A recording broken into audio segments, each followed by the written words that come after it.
Welcome to lines math. இன்றைக்கி நம்ம last set of 6 questions in 5th ஃபெப்ரவரியோட தான் பார்க்க போகிறோம். அதுக்கு முன்னாடி சேனலோட வாட்ஸ்அப் லிங்க் நான் டிஸ்கிரிப்ஷனில் கொடுக்குறேன், ஜாயின் பண்ணிக்கோங்க for more updates. Question number 25. இது எது ஷாப்பிங்க்கான பெஸ்ட்டு சாய்ஸ் என்னது அப்படின்னு கேட்டிருக்காங்க. ஒரு இடத்துல நம்ம ஒரு பொருளை வாங்க போகிறோன்னா அது எது பெஸ்ட்டாக இருக்கும். இது எங்கள் புக்கில் அப்படின்னு பார்க்குறத விட நம்ம ஜென்ரலாக நம்ம யோசிக்கணும் இந்த கொஸ்டினை நல்லா பார்த்து. For example, shop at a brand name stores always buy. So ஒரு நல்ல பிராண்டடாக இருக்கிற ஸ்டோரில் தான் எப்போவுமே நம்ம வாங்கணும் அப்படின்னு சொல்கிறாங்க. இது கன்சிடர் பண்ணலாம், பட் ஆனால் அது நம்மளோட பட்ஜெட்டுக்கு அந்த மாதிரி இதுக்கெலாம் அது சாட்டிஸ்ஃபை ஆகாது. அதுக்கப்புறம் என்ன சொல்லியிருக்காங்கன்னா, compare the choices before buying. So நம்ம ஒரு பொருள் வாங்குகிறோன்னா அப்போது ஒரு பொருளையே நம்ம பார்க்கக்கூடாது, அதுக்கு ரிலேட்டடாக இருக்க நிறைய பொருளை பார்த்து அதுலேருந்து பெஸ்ட்டை நம்ம சூஸ் பண்ணணும். இது second one, acceptable. Third one, same thing my friend bought. No, தப்பு, ஆப்வியஸாக தப்பு. ஃப்ரெண்டோட நீட் வேறையாக இருக்கும், உங்களோட நீட் வேறையாக இருக்கும். ஸோ அவங்க வாங்கினது தான் நம்ம வாங்கணும்னு அவசியமே கிடையாது. And then buy at regular shop always. No, அதுவும் தப்பு. ரெகுலர் ஷாப்னா எஸ் அஃப்கோர்ஸ் நமக்கு ஒரு நாள் சாட்டிஸ்ஃபை ஆனதுனால நம்மளோட 10 years ரொம்ப நாள் அங்கேயே வாங்கினோன்னா நம்மளுக்கு வெளியே இடத்துல என்னென்ன இருக்குதுன்னே நமக்கு தெரியாமல் போயிடும். நம்பர் 1 அது. அண்ட் நீங்கள் ரெகுலர் கஸ்டமராக இருந்தாலும் ஒரு சிலர்கிட்ட மட்டும் தான் அந்த பாசிட்டிவ் ரெஸ்பான்ஸ்லாம் கிடைக்கும், எல்லாருக்கிட்டையும் கிடைக்காது. நீங்கள் அவங்களே ட்ரஸ்ட் பண்ணுறதுனால நீங்கள் ஒரு இதில் அடைஞ்சிருப்பீங்க. ஸோ அதை விட்டு வெளியவே வர முடியாது. ஸோ இந்த 2 ஆப்ஷனும் நோ. இது பிராண்ட் நோ. ஸோ நம்ம சாய்ஸஸ் எல்லாத்தையும் கம்பேர் பண்ணிட்டு தான் எந்த ஒரு பொருளையும் வாங்கணும். ஸோ ஆப்ஷன் பி தான் கரெக்டான answer. Next question number 26. Probability of an event is 1 அப்படின்னு சொல்லியிருக்காங்க. Then it is a. அப்போது எப்போவுமே ப்ராபபிலிட்டி அப்படின்னு நம்ம பார்த்தாலே அது 0லேருந்து 1க்குள்ளே மட்டும்தான் இருக்கும், சரியா? ஸோ 0 அப்படின்னு தான் அது நடக்கவே நடக்காத ஒரு ஈவெண்ட் தான் 0ன்னு சொல்லுவாங்க. ஸோ அப்போது எப்போவுமே ப்ராபபிலிட்டி 0ன்னு தான் அது இம்பாசிபிள் ஈவெண்ட்னு சொல்லுவாங்க. ஃபார் எக்ஸாம்பிள் நான் என்ன எக்ஸாம்பிள் சொல்லுவேன்னா, ஃபெப்ரவரி ஹேஸ் 30 days அப்படின்னு வச்சுக்கோங்களேன். ஃபெப்ரவரியில் 30 days இருக்குமா? இம்பாசிபிள், இருக்கவே இருக்காது. ஸோ அப்படின்னா அதில் வர வாய்ப்பே இல்லை. ஸோ அதோட ஈவெண்ட் 0 அப்படின்னு வச்சுக்கலாம். ஷியோர் ஈவெண்ட், ஷியோர் கண்டிப்பாக நடக்கும் அப்படின்றது தான் 1.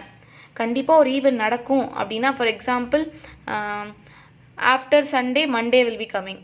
சண்டேக்கு அப்புறம் கண்டிப்பாக மண்டே இருக்கும். எஸ், அது கண்டிப்பாக ஷியோரான ஒரு ஈவெண்ட். அப்படின்னா அது 1. Not a sure event, no, அது இம்பாசிபிள் ஈவெண்ட் மாதிரி தான். இன்ஃபைனட் ஈவெண்ட்னா மோர் தென் 1, நிறையாவே இருக்கும். ஸோ இது கொஸ்டினை வச்சு நம்ம பார்த்தோன்னா இதுக்கான ஆன்சர் ஷியோர் ஈவெண்ட் தான். இப்போ எப்போ 1 இருக்குதோ அதோட ஆன்சர் ஷியோர் ஈவெண்ட்டாக தான் இருக்கும். ஸோ இதில் கொஸ்டின் நம்ம முதல்ல நல்லா அப்சர்வ் பண்ணிக்கலாம். 27th question. ஒரு ஃப்ளாக் போல் இருக்குது. அந்த ஃப்ளாக் போல் நான் ட்ரா பண்ணிக்கிறேன்.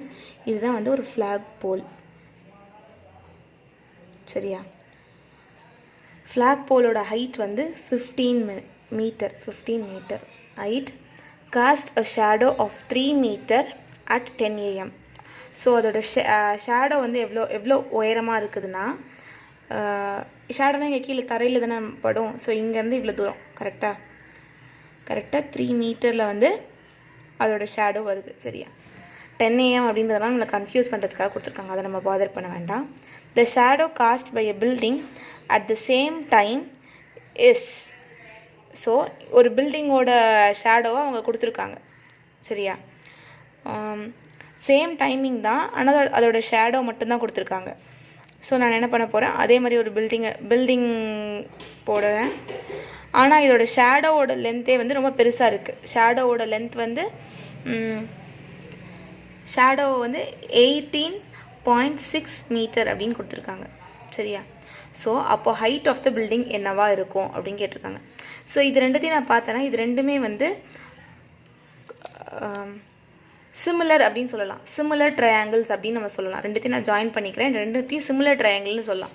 ஏன்னா ஒரே டைமிங் தான், அட் த சேம் டைம் அப்படின்றதுனால இது இந்த இடத்துல எவ்வளோ சூரிய வெளிச்சம் பட்டு எவ்வளோ ஃபார்ம் ஆகுதோ அதே தான் இங்கேயும் பட்டிருக்கும். ஆனால் இங்கே 15 மீட்டருக்கான போலோட இது வந்து ஷேடோ வந்து 3 மீட்டர்.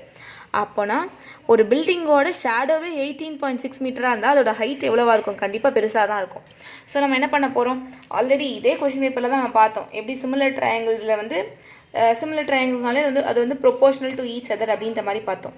ஸோ நான் பேர் வச்சுக்கிறேன் ஏபிசி. இது பில்டிங்கோட ஹைட்டுக்கு வந்து EFGன்னு வச்சுருக்கேன். சரியா? அப்போது நல்லா பார்த்துக்கோங்க, நமக்கு தேவை இது மட்டும்தான். ஸோ ஏபிக்கு நேராக என்ன இருக்குது? EF இருக்கா?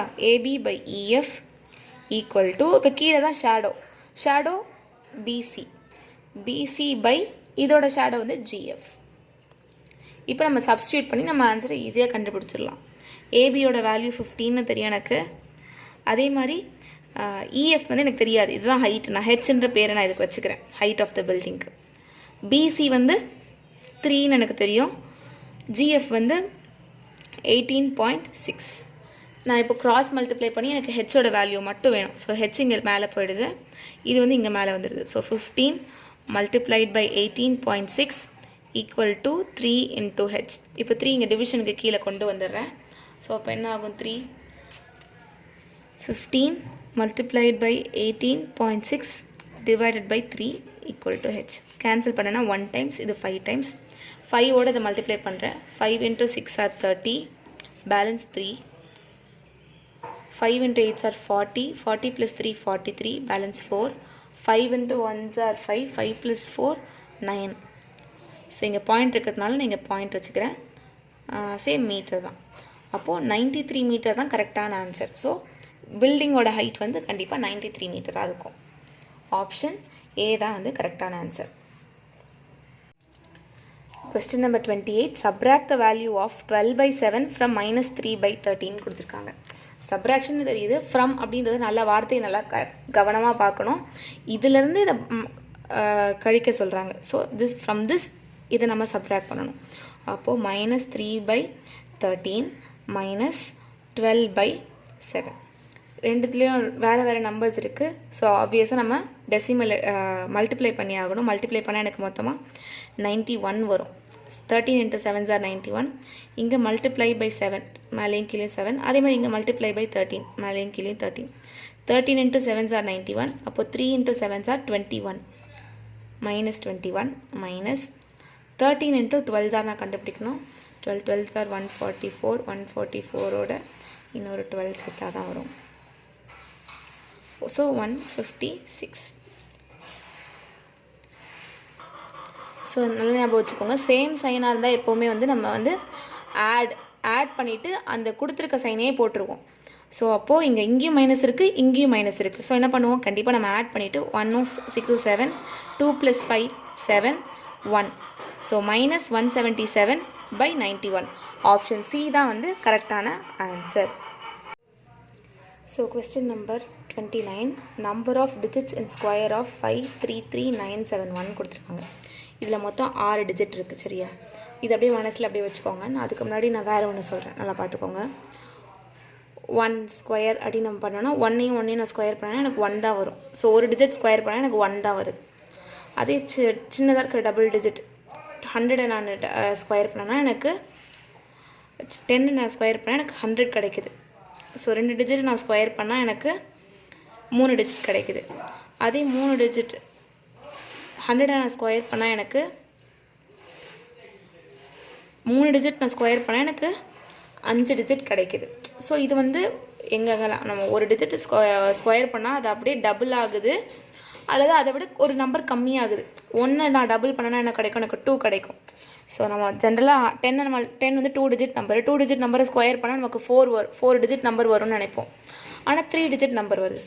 அதேமாதிரி இது வந்து 3 டிஜிட் நம்பர், நமக்கு 5 டிஜிட் நம்பர் வந்திருக்கு. ஸோ 3 5 அப்படி ஒரு இது குறையுது. இது நான் 10 எடுத்திருக்கேன்.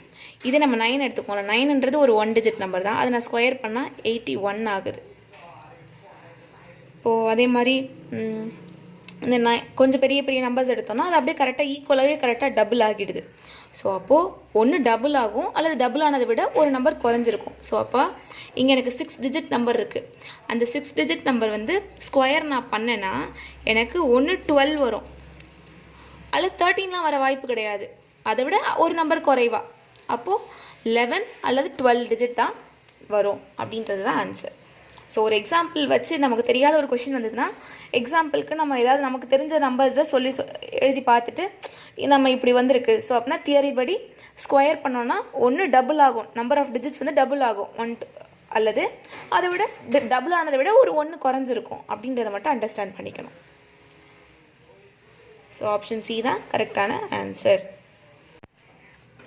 கொஸ்டின் நம்பர் 30, P/Qன்னு சொல்லிட்டு ஒரு மேலே ஒரு பவர் கொடுத்துருக்காங்க, அதே மாதிரி Q/P அப்படி சொல்லிட்டு மேலே ஒரு பவர் கொடுத்துருக்காங்க. அதோட வேல்யூ என்ன அப்படின்னு சொல்லி பார்க்கணும். இது ரெண்டுத்தையும் நான் ஆக்சுவலி ஈக்குவேட் பண்ணலாம், ஆனால் ரெண்டுமே மாற்றி இருக்குது. ஸோ முதல்ல அதை வந்து நேராக ஒரே மாதிரி மாற்றுறதுக்கு P/Q அப்படின்றத நான் எதுவும் பண்ண போகிறதில்ல, 5 - 2x அப்படி தான் இருக்கும். இது வந்து எனக்கு P/Qவாக மாற்றணும். அப்போது இதை நான் ரெசிப்ரோக்கல் பண்ணேன்னா பவர் வந்து நெகட்டிவாக மாறும். எந்த நம்பரை ரெசிப்ரோகேட் பண்ணாலும் மேலே இருக்க பவர் வந்து ரெசிப்ரோகேட் ஆகும். ஃபார் எக்ஸாம்பிள் நீங்கள் எடுத்துக்கோங்க, 1/3ன்னு இருக்குது, 1/2 பவர் 3ன்னு இருக்குன்னு வச்சுக்கோங்களேன். அதை நான் மாற்றி தலைகீழ போட்டேன்னா இப்போது 2/1 அப்படின்னு ஆக்கணும்னா 2⁻³ அப்படின்னு போடணும்.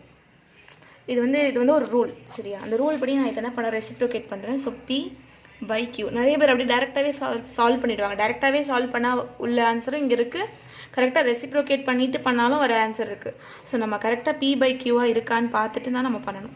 ஸோ 1/2. இப்போ ரெண்டுத்தோட கீழே இருக்கிற 2 பேஸ் நம்பர்ஸ் ஒரே மாதிரி இருக்குது, பவர் தான் டிஃப்ரெண்ட்டாக இருக்குது. ஸோ பவரை நான் ஈக்குவேட் பண்ணிக்கிறேன் பேஸ் நம்பர் சேமாக இருக்கிறதுனால. அப்போது 5 - 2x = -1/2. இங்கே டிவிஷனில் இருக்க 2 வந்து மேலே வந்தால் மல்டிப்ளிகேஷன் ஆகுது. So 2 × 5 - 2x = -1. ஸோ உள்ள மல்டிப்ளை பண்ணி எடுத்துகிட்டு போனோன்னா 2 × 5 = 10. 10 - 4x = -1. இப்போ எல்லாத்தையும் நான் left hand side right hand சைடுக்கு நம்ம மாற்றுறேன். ஸோ இங்கே இருக்கிற -1 இங்கே வந்ததுன்னா +1 ஆகிடும், இந்த 4 இங்கே வந்ததுன்னா +4 ஆகிடும். So 11 + 1 = 4x, sorry 10. அப்போ 10ம் 1யும் நான் ஆட் பண்ணேன்னா எனக்கு 11 வரும். 11 பை இங்கே இருக்கிற 4 வந்து நான் இங்கே கீழே லெஃப்ட் ஹேண்ட் சைட் கொண்டு வந்தேன்னா டிவிஷனில் ஆகிடும். So 11/4 = x. ஸோ ஆன்சர் வந்து 11/4 தான். ஆப்ஷன் ஏ தான் வந்து கரெக்டான answer. All the very best for your exam. Thanks for வாட்சிங். ஃபார் மோர் டவுட்ஸ் கமெண்ட்ஸில் சொல்லுங்கள். இன்னும் வீடியோஸ் வேணும்னா சேனலில் பாருங்கள். என்னோடய வாட்ஸ்அப் சேனல் லிங்க்கு டிஸ்கிரிப்ஷனில் கொடுக்குறேன், ஜாயின் பண்ணிக்கோங்க அப்டேட்ஸ்க்கு. தேங்க்ஸ் ஃபார் வாட்சிங்.